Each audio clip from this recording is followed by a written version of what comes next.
everyone. Welcome to Your Author series at the Los Angeles Public Library.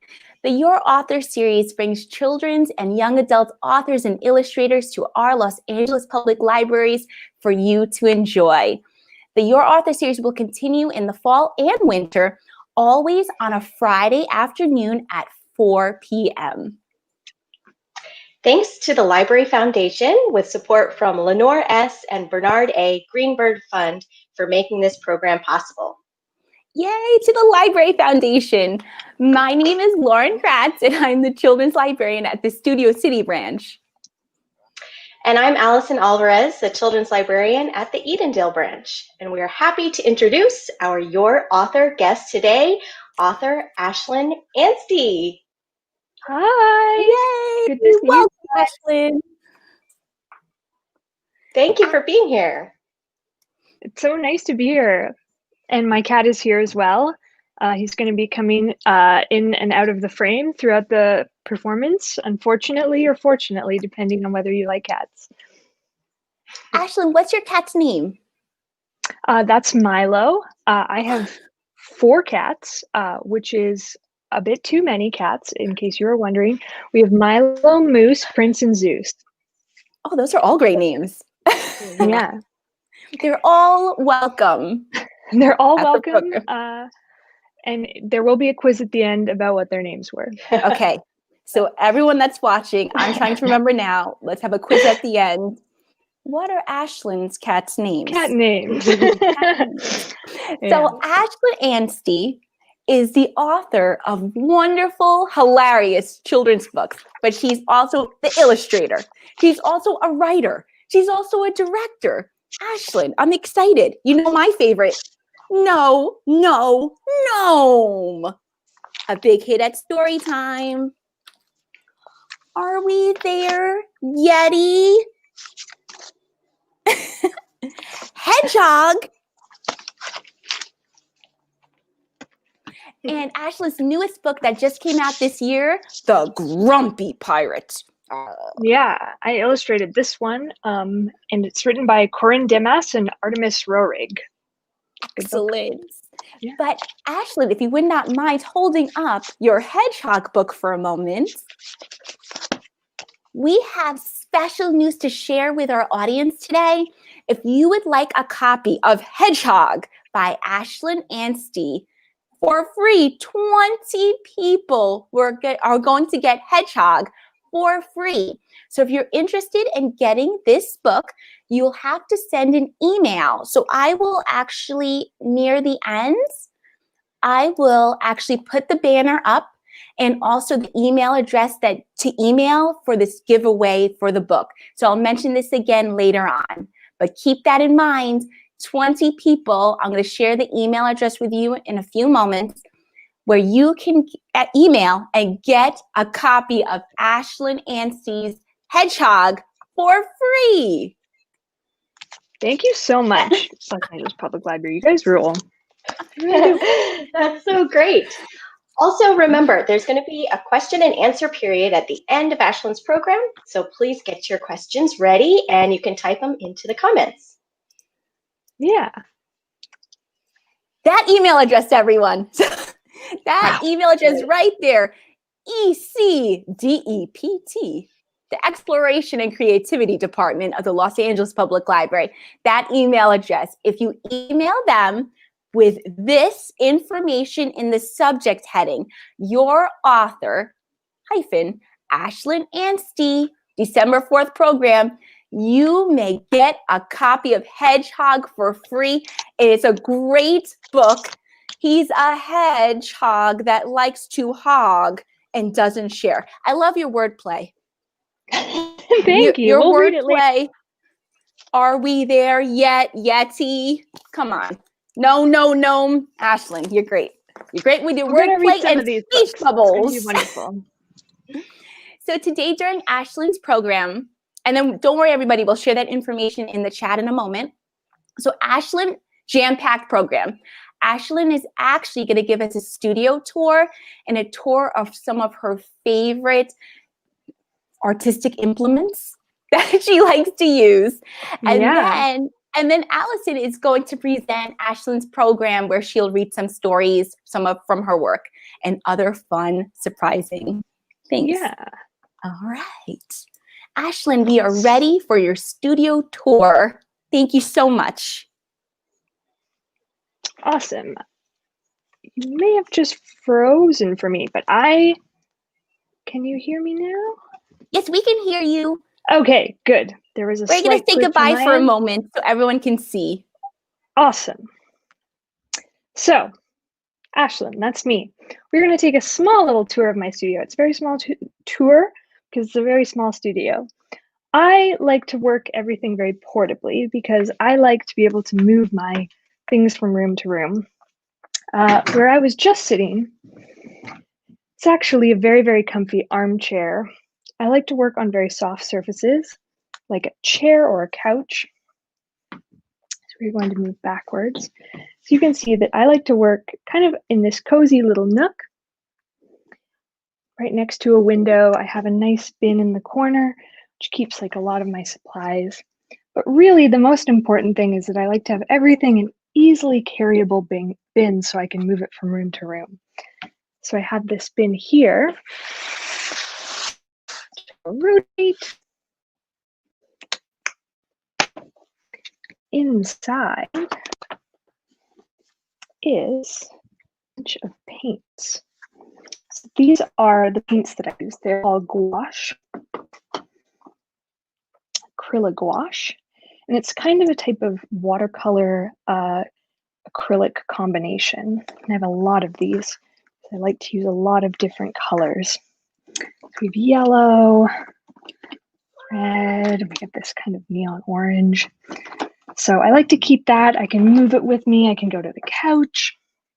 I'm going to step over here. Sometimes I use this bin of markers. Again, a lot of colors.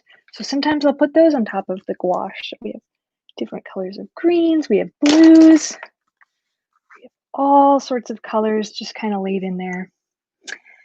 And the next supply I'm going to show you, some of you guys might use at home. They're crayons. So I have a big, oh, I'm going to sneeze. I might sneeze. If I sneeze, I apologize very much. If I don't sneeze, you'll know that I didn't sneeze. So here I have a big box of crayons. I got this box of crayons at the crayon store in big Mall of America. It's a very, very interesting trip. And I ended up with all of these crayons. And I use those a lot in Hedgehog. I really like to layer on top of the acrylic gouache to get a lot of texture. Same thing with these. These are a special type of crayon. They're water soluble. I'm going to open this up so you guys can see the different colors. Ooh. Fun different rainbow colors. So I like to take those bins with me. Sometimes I work on the floor, sometimes I work on the couch. Sometimes I'll put on a record player over here. Not a very good angle, but it's a fun little record player. And then I'm going to bring you back down to me on my armchair, and we are going to start by reading a book. So, a lot of people ask me where I get my ideas from. That's like a very common question I get, because a lot of people think that authors get their ideas from kind of anywhere, from the sky. So I wanted to tell you guys a story about where I got the idea for Hedgehog from, because it's kind of an interesting story. So when I was young, my family took a road trip across Canada. We took a car. Let's see if I can draw this car to fit the page nice and well. Took a nice big car. So when it was time for me to write my first book, I was thinking about this road trip because it's very memorable for me. I was maybe about 5 or 6, and we were going to drive all the way across the country. And it was going to take about a whole week. So my dad was going to drive. My dad looks like me, has curly hair, a mustache, glasses. I don't have a mustache, but if I had a mustache, I would look exactly like my dad. And my mom sat next to him, and my mom, she is the most beautiful woman in the world. So here's my mom.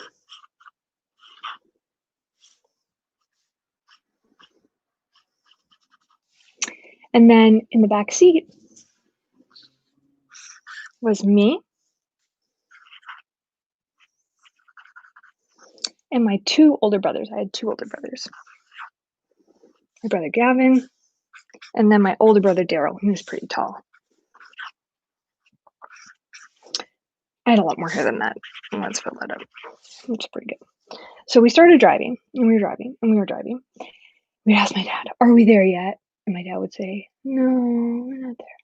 No, not yet, not yet." And then we stopped at a store. And my dad saw something. And he said, "I simply must have it. It must come home with us." And so he bought it, and he put it in the back seat of the trunk, the back of the car. Do you guys know what that was? It was a chair, just a normal kitchen chair. Who does that? Who buys a kitchen chair and puts it in the back seat of a car? We already had chairs, but my dad had to have that chair, so he put it in the back seat of the car. He crammed it on top of us. So we were driving, and we asked my dad, "Are we there yet? Are we there yet?" My dad says, "No, we're not there." Then he stops at another store, and he says, "It's beautiful. Something must come with us." What do you think it was? Think it was another chair? I wished it was another chair because that would have been smaller. No.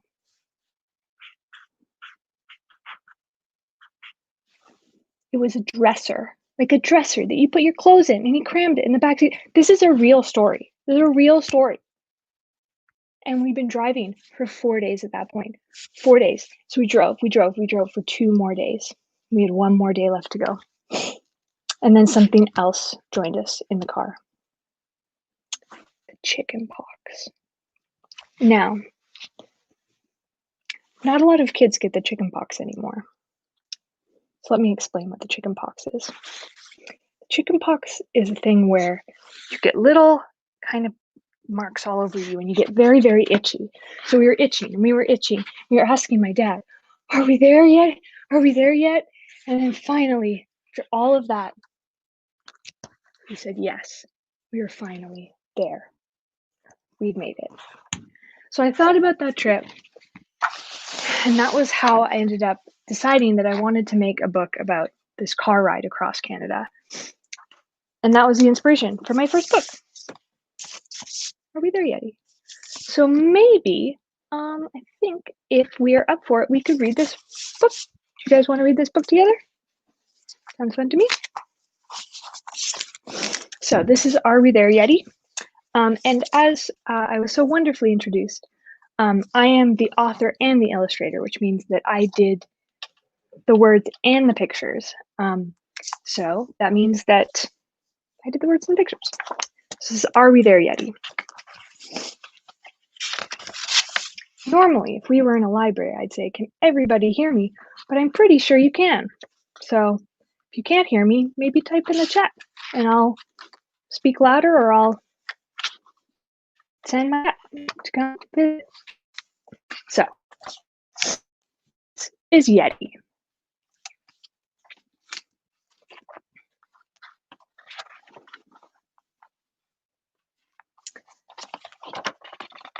He drives our bus. Where are we going, Yeti? You can see all the kids piling into the school bus, getting ready to go.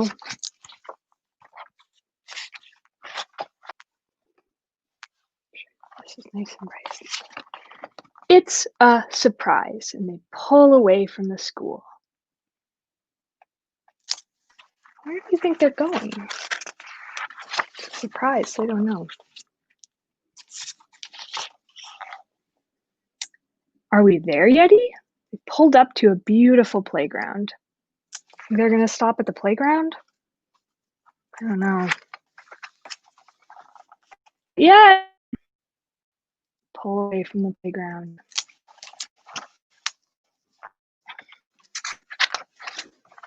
And then they pull up to a beautiful beach. It's one of my favorite parts here. There's a muscle man working out with a little baby. Are we there, Yeti? Do you guys think they're gonna stop at the beach? No, not yet, not yet. Not yet. And they keep going across up some snowy mountains. How about now? Not yet. Now? No. What about now? No. Driving through some mountains, driving through some forest. Still not there. I'm bored. I'm hungry. I'm thirsty. I have to go to the bathroom. Me too. Me three. What do you think they're gonna say? Are we there, Yeti? Oh, do you think they're there? It's been a long time. I'm pretty tired. Yes. This is it? I see a little cave with some footprints headed towards it. So this is a page with no words. We see some kids investigating the cave. They investigate the footprints there. And then you see a little Yeti pop out, and then another little Yeti.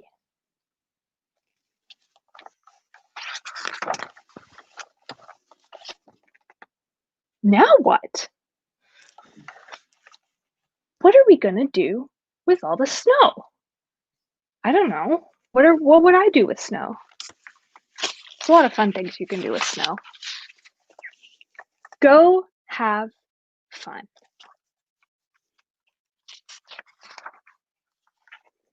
So they make a snowball. They go sledding. They make snow yetis. And then they have a huge snowball fight.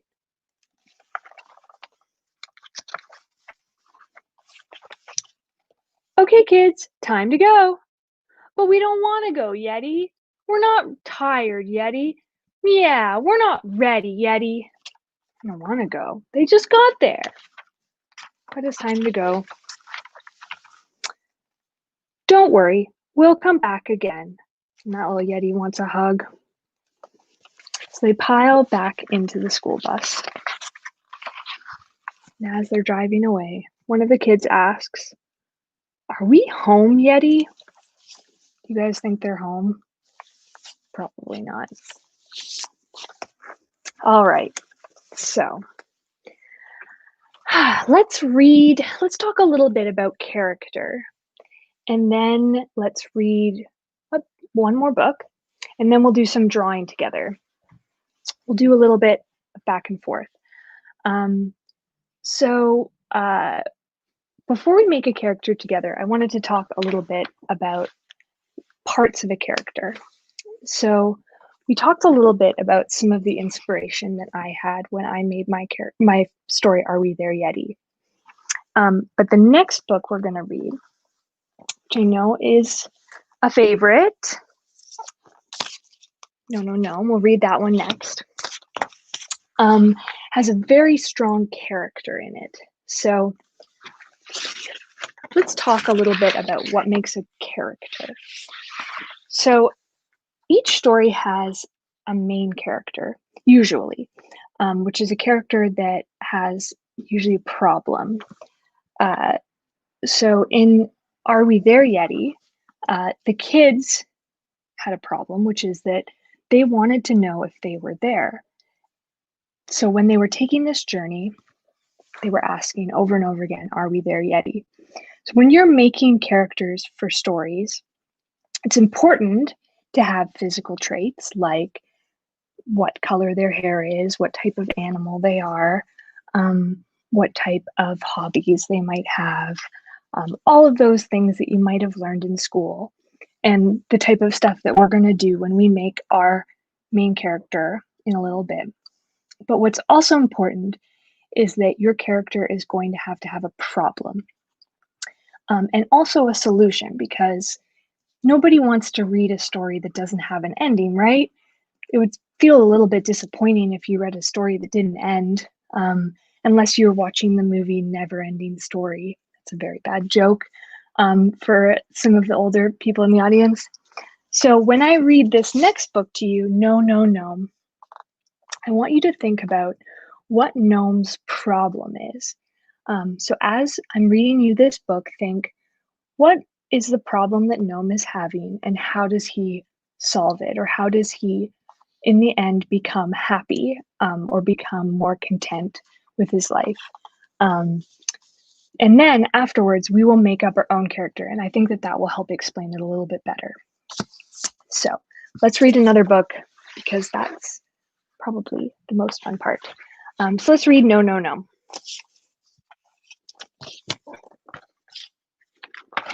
And I am also the author and illustrator of No, No, No. Wouldn't it be a surprise if the gnome had written the book, though? If I was like, a gnome wrote this. Not me, a gnome. All right, so the students at Green Thumb Elementary had been working hard on their garden all year long. Finally, it was almost ready to harvest. Everyone was excited. You can just see the tip of a little red hat peeking out. You can look carefully. A sneak peek. Especially Gnome. As the students headed outside, Mr. Waters assigned each of them a task. So, fun fact, Mr. Waters is actually modeled after my middle brother, Gavin, who was part of that story that I told earlier. The kids quickly got to work. So here they are in their outside garden. Now, some of you may have had gardens at your school or may have gardens in your house. Something very nice to look at.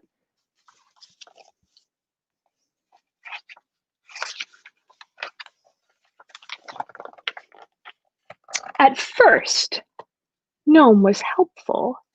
He is weeding the strawberry patch. But then, oh, he's getting a little bit overenthusiastic. No, no, Gnome, he's pulling out too many weeds from the garden. He's pulling out strawberries. Not very good.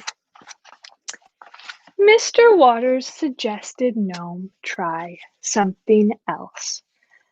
Look at those bunnies, gently watering the sunflowers. He gave Gnome the hose. Do you guys think that Gnome could handle the hose? Pretty soon. No, no, Gnome, he splashed the bunnies. He couldn't handle the hose. He's a gnome. He couldn't handle the hose. Mr. Waters gave Gnome one last chance. All Gnome had to do was stand still and hold the basket for the garden clippings.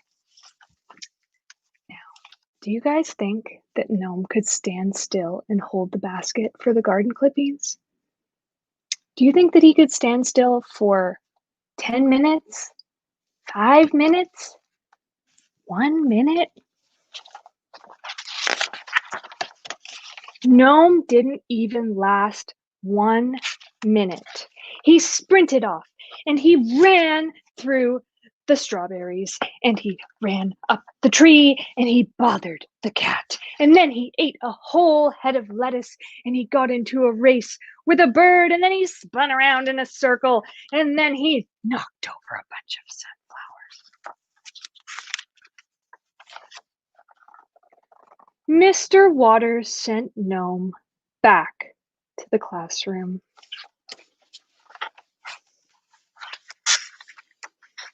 garden was ruined. When the other kids returned, no one said hello. At recess, no one would play with him. And at the end of the day, no one said goodbye.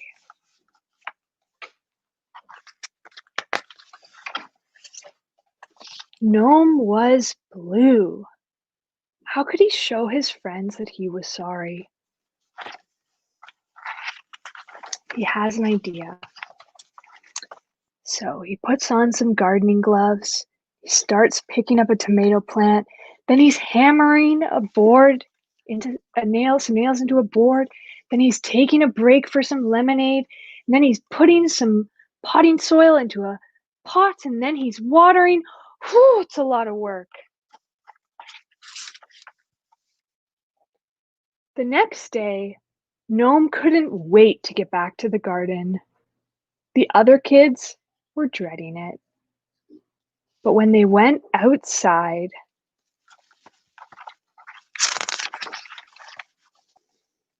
oh, Gnome! He'd fixed up the whole garden.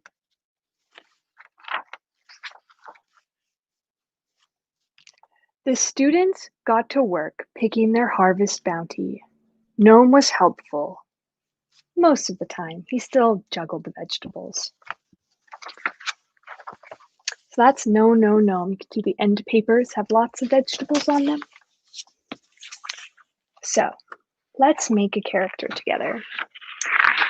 So if you're in the chat, or if you have the chat available, it would be very helpful if I could get some prompts from you, because it's way more fun to have somebody to draw with. And if you have some pencils, you can draw along with me. That would be very, very fun. So what I like to do, I like to draw with a lot of color. So let's color first. Blue, green. Let's draw with blue. Let's draw with a nice big blue. We'll draw blue and pink. Make it nice and fun. So if somebody helpful in the chat, and if you can, that's okay. Somebody helpful in the chat could give me a letter of the alphabet. That would be very helpful. And if not, or a comment. If not, that's fine. I'm going to begin by drawing.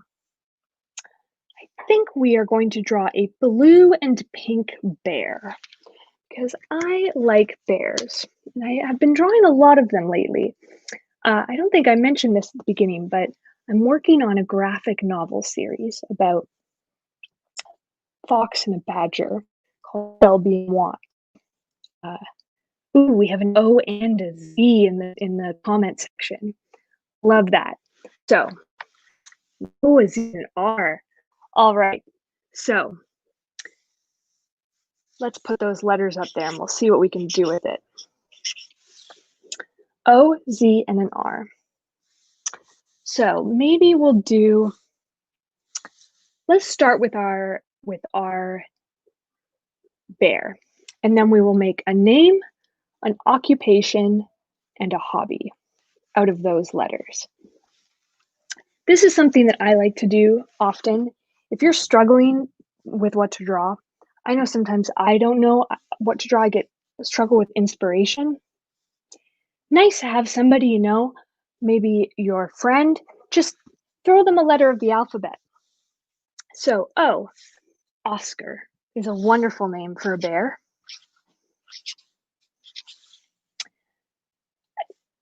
Z or Z if you're Canadian.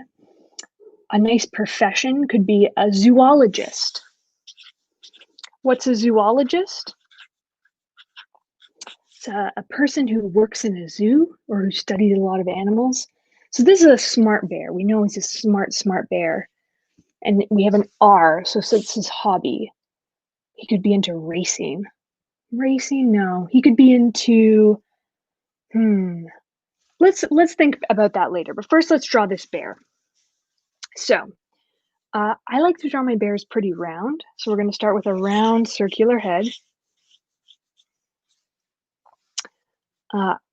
Usually like to draw pretty round eyes as well. Not always. I'm going to draw that for this bear. Since he's a zoologist, maybe we'll give him some glasses. We were just talking earlier that a lot more people than usual have glasses because we're all spending a lot more time on our computers. So maybe Oscar the bear, you know, he's kind of like all of us. He's just maybe gotten his first pair of glasses. He's a pink bear. We'll make him a pink, give him some pink fur. Hopefully you guys can see this okay on the screen. Relaxing. Somebody in the chat really throwing out relaxing as a hobby. That's a wonderful hobby. You know, Oscar the bear has my speed right now. You know, bears have little nubbies of ears. Make him a nice little round body as well. So I like to think in shapes.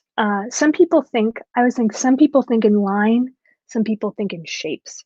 It's hard to tell sometimes what kind of person you are. But for me, my first instinct is always to fill the shape in because the line scares me. So if you're somebody who likes to just fill things in, maybe you're somebody who thinks in shapes because you really just want to see what that looks like in color first. So I'm very much a shape person.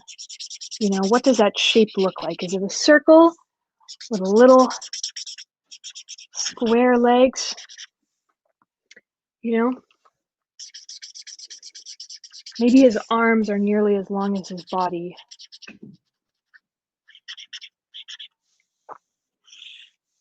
So this is kind of how I come up with characters usually. I'll end up drawing quite big shapes on the paper. I actually, when I paint my books, I'll paint all of the colors first and draw the lines afterwards. So we'll just quickly finish off Oscar's body. It's a cute little bear. Maybe we'll give him a little hat. Everybody needs a little hat. He's a zoologist. Gives him some little chest things. So one thing we talked about earlier was that it's kind of a funny looking bear, huh? Maybe we'll give him an outside line too. I know I just said that I like shape, but we should give him an outside line. It's coming up a little short on camera. It's time for his close-up. So one of the things that I talked about with stories is that every main character needs a problem. And why did I say that? Because problems they're not very fun, right? We don't really like problems in our lives. But when we read stories are more interesting when the characters have problems. So if we had read No, No, Gnome and there had been no problem, the whole book would have been very boring. So if No, No, Gnome had no problem, the book would have been No, No, Gnome went out to the garden, he harvested all the vegetables, and it was really fun. Cool. So this is why when you're creating your characters, like Oscar, the zoologist who likes relaxing, it's important to think about what sort of problems he might have or what problems he might run into in his life. Even though he likes relaxing, if I watched a 3-hour film of him relaxing, it'd probably be a little boring. He's very cute though. So we could brainstorm some ways that Oscar, the relaxing zoologist, could have problems. Now, I don't know about you, but when I've gone to the zoo, the first thing I think of is what would happen if all of those animals escaped. I mean, I don't know about you. That's my first thing when I go to the zoo is, wouldn't it be wild if all of the animals escaped and I got to have a tiger or something else?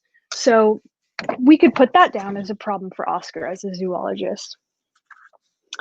All his animals escape. It's a fun problem. Another problem for Oscar, the zoologist who likes to relax, could be that he's having a hard time relaxing for whatever reason. There could be large sounds outside his window. Something's getting in the way of his relaxing.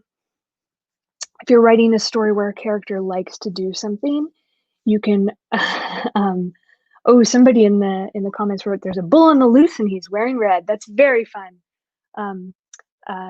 Just different ways that you can throw different problems at the character and put obstacles in the way of them enjoying their life. In the case of No, No, No, if the problem is himself, he wants to enjoy gardening, but he can't help himself.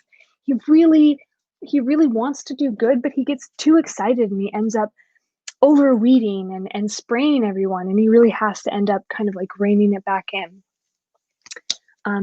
So let's draw one more cute thing, huh? I think we have time. I draw all day.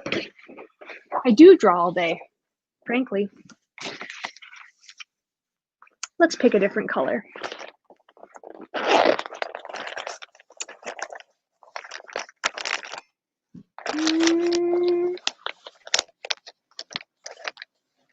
Ooh, let's draw a bunny. Let's draw a bunny. So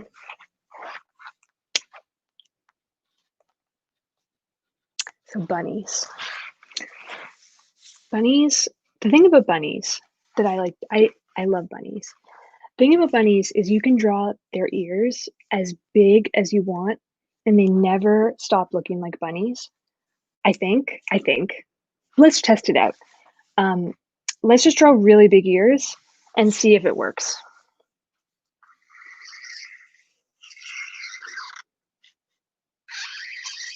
Surely these are too big.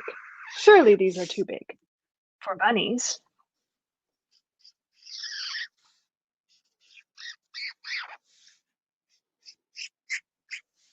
Right? But it still looks like a bunny. That's the truth. Bunnies can have the biggest ears and they still look like bunnies. It's a secret no one tells you.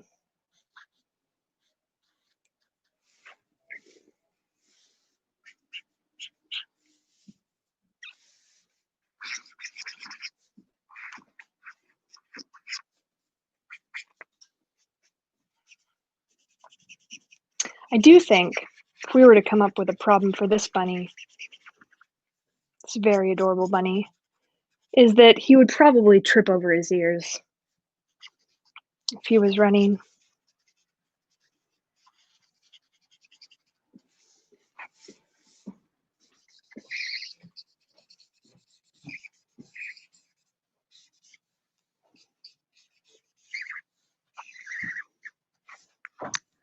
So there's our bunny with very long ears.